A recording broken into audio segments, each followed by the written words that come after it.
ओम शांति। आप सभी का हमारे यूट्यूब चैनल पर स्वागत है।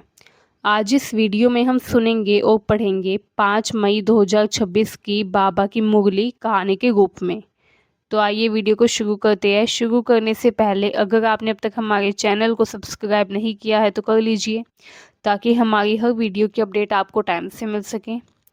तो आइए वीडियो को शुरू करते हैं और सुनते हैं बाबा के महावाक्य बाबा की मुरली कहानी के रूप में। ओम शांति। तो आइए सुनते हैं कहानी। एक समय मधुबन में सभी बच्चे बाबा के सामने बैठे थे। बाबा ने प्रेम से कहा, मीठे बच्चे, इस संसार में सच्ची सुख शांति किसी मनुष्य या देहधारी से नहीं मिल सकती। सुख शांति व मुक्ति का वरदान केवल एक परमपिता परमात्मा ही दे सकता है। मैं इसीलिए आया हूँ कि तुम्हें मुक्ति व जीवन मुक्ति की राह दिखाऊं, तुम्हें ये बता सकूं कि तुम्हें मुक्ति कैसे मिलेगी और जीवन मुक्ति कैसे मिलेगी।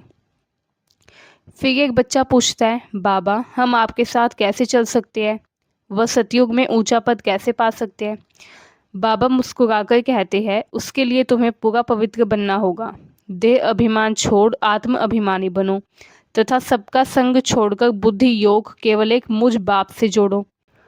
बाबा ने आगे समझाया, तुम्हारे दो बाप हैं, एक लौकिक बाप जो शरीर का पिता है, दूसरा पारलौकिक बाप जो आत्माओं का पिता है। लौकिक बाप सीमित सुख देता है, पर पारलौकिक बाप असीम सुख व स्वर्ग का वर्षा देता है, स्वर्ग का अधिकार देता है। फिर बाबा बोले, मनुष्य मुझे पुकारते हैं, हे गॉडफादर रहम करो, लेकिन वे ये नहीं जानते कि मैं कौन हूँ, कहाँ से आता हूँ, वह क्या करने आता हूँ। वे मेरी जयंती मनाते हैं, शिवरात्रि मनाते हैं, पर मेरी बायोग्राफी नहीं जानते।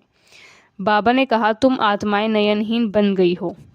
तुम्हारे पास शरीर के दो नेत्र तो है, दो आंखें तो है, पर ज्ञान का तीसरा नेत्र नहीं है। इसलिए तुम अपने बाप को, अपने घर को, अपने जीवन के उद्देश्य को भूल गए हो। मैं आया हूँ तुम्हें शांति धाम व सुख धाम की राह दिखाने। फिर बाबा ने बच्चों को भारत का इतिहास याद दिलाया। 5000 वर्ष पहले भारत स्वर्ग था। यहाँ लक्ष्मी नारायण का राज्य था। भारत में हीरे जवाहरात के महल थे, दुख का नाम नहीं था, सब पवित्र व सुखी थे। बाबा बोले, फिर रावण राज्य शुरू हुआ। द्वापर और कलयुग में 5 विकारों काम क्रोध लोभ मोह अहंकार ने आत्मा को पतित बना दिया। यही 5 विकार असली रावण हैं, जिन्हें तुम दशहरे पर प्रतीक के रूप में जलाते हो, पर पहचानते नहीं।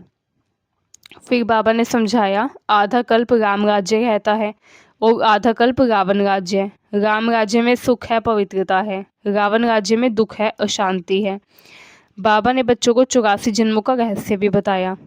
तुम देवी देवता धर्म वाले पहले सतयुग में आते हो, फिर 84 जन्म लेकर अंत में पतित बन जाते हो। अब तुम्हारे 84 जन्म पूरे हुए हैं, इसलिए मैं तुम्हें फिर से पावन बनाने आया हूँ। फिर बाबा ने राजयोग का सार दिया। अब मुझ एक बाप को याद करो, अपने को आत्मा समझो, देह नहीं। गृहस्थ में रहते हुए भी बुद्धि मुझसे जोड़ो। याद से आत्मा की खाद जल जाएगी और तुम फिर सतोप्रधान बन जाओगे। बाबा ने चेतावनी दी, अगर मेरी मत पर नहीं चलोगे तो ऊंचा पद नहीं मिलेगा। जो जितना पवित्र बनेगा, जितनी याद करेगा, जितना ज़्यादा मुझे याद करेगा, उतना ही वो ऊंचा पद पाएगा। फिर बाबा ने कहा, किसी देहधारी को भगवान मत समझो, भगवान एक ही है, निराकार शिव बाबा। देहधारी कभी सुख शांति नहीं दे सकते, मतलब जो जीवित है, जो शरीर में है, वो कभी सुख नहीं दे सकते। भगवान एक ही है, निराकार शिव बाबा। अंत में बाबा ने बच्चों को रावण पर विजय का मार्ग बताया।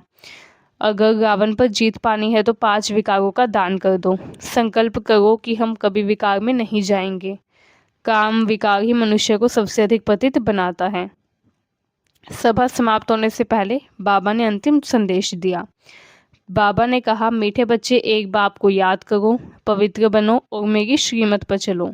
जो मत मैं अब देता हूँ, उसी मत पर, उसी रास्ते पर चलो, यही तुम्हें स्वर्ग का अधिकारी बनाएगा। और सभी बच्चों ने मन में निश्चय किया कि हम एक बाप की याद में रहेंगे, 5 विकारों का त्याग करेंगे और फिर से स्वर्ग के अधिकारी बनेंगे। ओम शांति। आइए अब देखते हैं 5 मई 2026 की मुरली पर आधारित क्वेश्चन एंड आंसर्स, प्रश्न उत्तर। तो बच्चे पूछते हैं, बाबा इस दुनिया में असली सुख और शांति हमें कौन दे सकता है? बाबा बताते हैं, बच्चे इस दुनिया का कोई मनुष्य, गुरु, रिश्तेदार या देहधारी तुम्हें स्थायी सुख शांति नहीं दे सकता। वो सुख शांति अगर देंगे भी तो कुछ समय के लिए ही वो सुख शांति रहेगी। स्थायी सुख शांति तुम्हें सिर्फ एक शिव बाबा दे सकते हैं। सच्चा सुख शांति मुक्ति व जीवन मुक्ति केवल एक परमपिता परमात्मा ही दे सकते हैं। फिर दूसरे बच्चे ने प्रश्न पूछा, बाबा अगर हम आपके साथ आपके घर जाना चाहते हैं, अगर हमें आपके साथ घर वापस जाना है तो हमें क्या करना होगा? बाबा ने उत्तर दिया, तुम्हें संपूर्ण पवित्र बनना होगा, तन मन धन से कर्म से पवित्र बनना होगा, आत्म अभिमानी बनना होगा, मतलब खुद को आत्मा समझना होगा, तथा देह अभिमान छोड़ना होगा। ये जो तुम्हें अपने शरीर का है अभिमान है, अहंकार, उसको छोड़ना होगा। एक बाप की याद में रहना होगा, तब तुम मेरे साथ चल पाओगे। उसके बाद एक बच्चा पूछता है, बाबा सतयुग में ऊंचा पद पाने का आधार क्या है? मतलब सतयुग में ऊंचा पद किस आधार पर मिलता है, किससे मिलता है?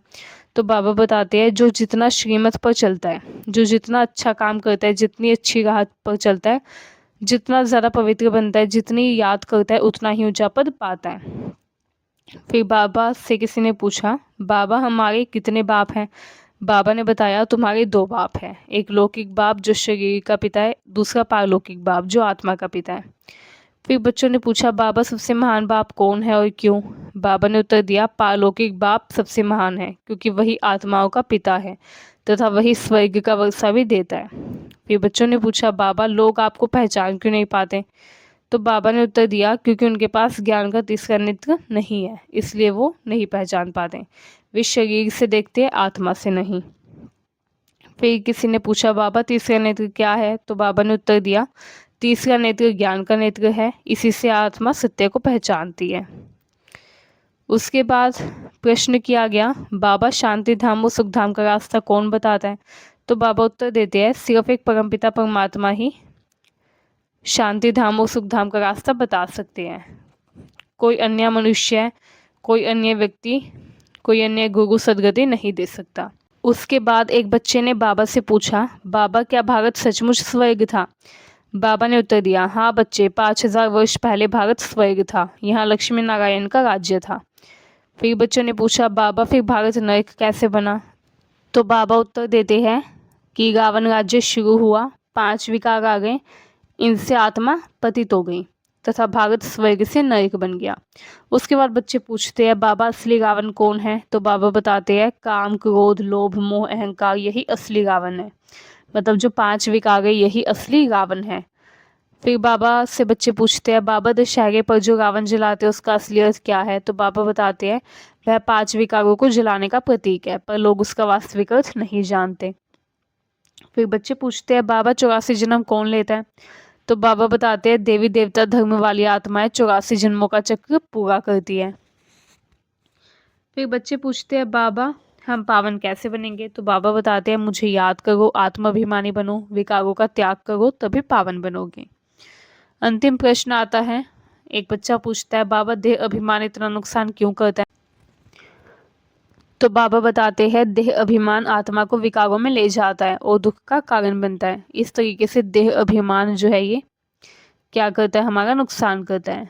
देह अभिमान आत्मा को विकारों में ले जाता है, पतित बना देता है और फिर दुखी करता है। तो ये थी 5 मई 2026 की बाबा की मूली कहानी के रूप में प्रश्न उत्तर के साथ। अगर आपको वीडियो अच्छी लगी हो तो चैनल को सब्सक्राइब करें और इस वीडियो को अपने सगे संबंधियों को भी भेजें ताकि उन्हें भी बाबा का संदेश मिल सके। ओम शांति। शुक्रिया बाबा, शुक्रिया।